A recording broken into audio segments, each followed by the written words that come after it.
Softly, softly from the shadows. Moghedien. E aí, pessoal, depois de alguns trancos e barrancos, vamos continuar. Hoje vamos falar sobre a Moghedien, ou Malguidin, a última dos abandonados mulher. Assim como todos os abandonados, ela é uma das 13 originais da época da Era das Lendas ainda. Antes da Guerra do Poder, ela era conhecida como Lily Moiral, uma mulher com grandes olhos escuros e cabelos que iam até a altura dos ombros. Ela tinha uma altura média ali de 1,70 mais ou menos.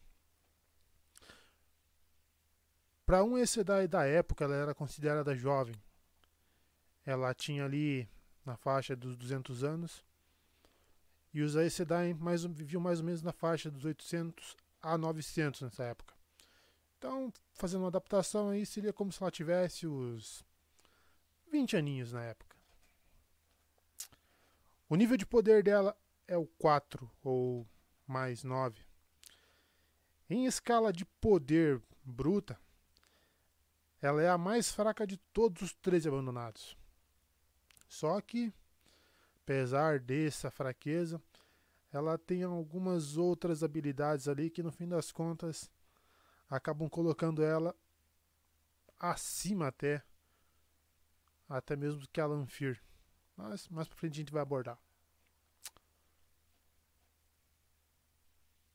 A sua carreira, no caso, não era exclusivamente como uma Aes Sedai. Na época ela se destacava como uma conselheira financeira. Um termo equivalente que seria aí uma coach financeira. Isso antes do colapso da sociedade. E já nessa época ali, ela tinha uma reputação por ser muito disciplinada e dedicada para violar as leis e os códigos de ética, mas conseguir mascarar sem que ela fosse implicada nesses atos. E essa diligência dela ali em ser precavida para não ser pega era um modo de ser dela, porque ela nunca queria enfrentar de frente um adversário mais forte. Ela sempre preferia comer pelas beiradas, cercar, e quando ela agisse ali, ela ia estar em vantagem. Então, ela não corria risco de ser derrotada. Ela sempre ia ali de fininho, se preparando. Aí a gente teve os eventos de Kolandan e a abertura da Fenda. Começou o colapso da sociedade ali, que começou a degringolar tudo. E não se tem certeza, mas provavelmente ela foi uma das primeiras a entrar a serviço do Tenebroso.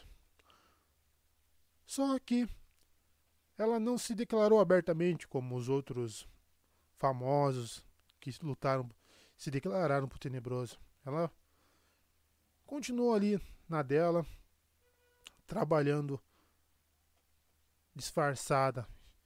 E nesse tempo, ela foi montando uma rede de espionagem no lado inimigo, muito eficiente, muito forte.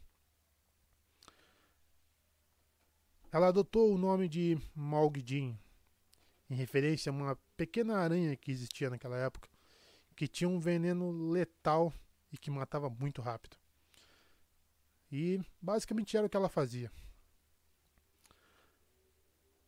Aqui a gente vai voltar naquele ponto lá em que ela se destaca.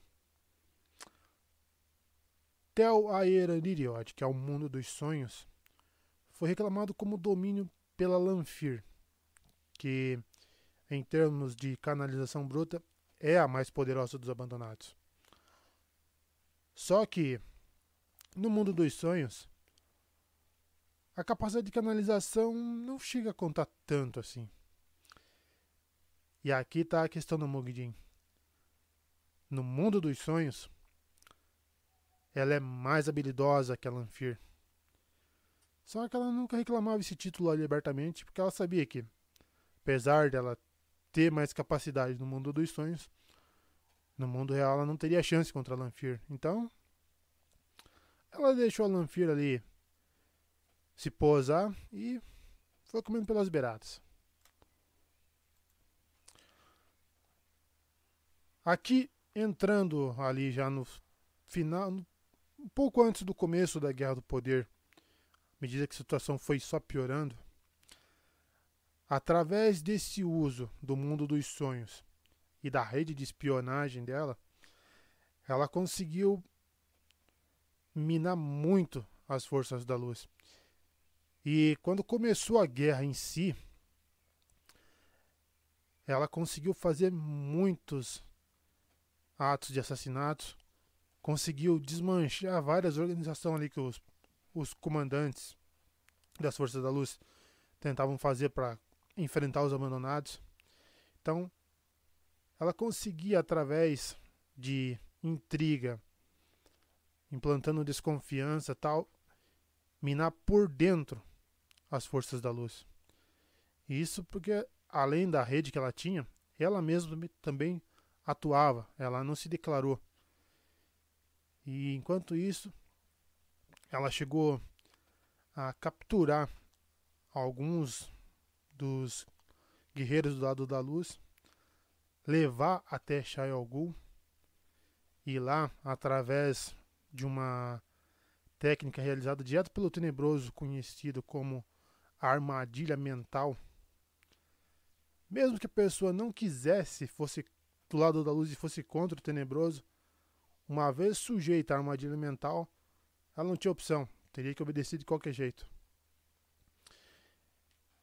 E ela conseguiu permanecer, mesmo durante o curso da guerra, por um tempo ainda, ali na Maciota. E quando ela foi descoberta, durante a fuga dela para não ser capturada, ela conseguiu matar muita gente ainda. Então, imagine, ela estava dentro do território inimigo, cercada ali pela elite, porque ela, como ela atuava no nível político, ela estava ali nos gabinetes dos comandantes mais fortes. E mesmo assim ela conseguiu escapar sem ser pega. E matar muita gente no processo. E assim como os outros, depois dessa fuga dela, a gente não tem muito conhecimento ali, pelo menos no material que eu tenho acesso até agora. Não fala muito sobre qual que é a atuação dela, mas ao contrário dos outros, como a especialidade dela era a infiltração, não há nada mencionando assim se ela atuou como governadora tal, como foi o caso ali da Misaana, da Grindal, da Lanfear e dos outros abandonados. Mas, assim como todos os outros 13, durante a reunião deles em Shayol Ghul, ela foi capturada, trancada em Shayol Ghul junto com eles e teve seu soninho de beleza aí de 3.000 anos. Em 998 da Nova Era, que é quando começam os livros, ela é libertada e ela é acho que o terceiro abandonado que a gente tem contato pelos livros. Mas isso é história para outra hora. Muito obrigado aí por quem está acompanhando. Estamos começando de novo o outro canal agora, né? Tentando se reerguer. Valeu pela força. Feliz Natal. Feliz Ano Novo. E eu quero ver agora se eu consigo começar os abandonados homens. E, para começar, claro, tem que ser o Ishamael, né? Então, vamos ver se consigo fazer aí. Pelo menos pro dia 1º já de janeiro. Vamos começar com o mais forte dos abandonados. Valeu, espero que vocês tenham curtido aí. E vamos em frente. Um abraço.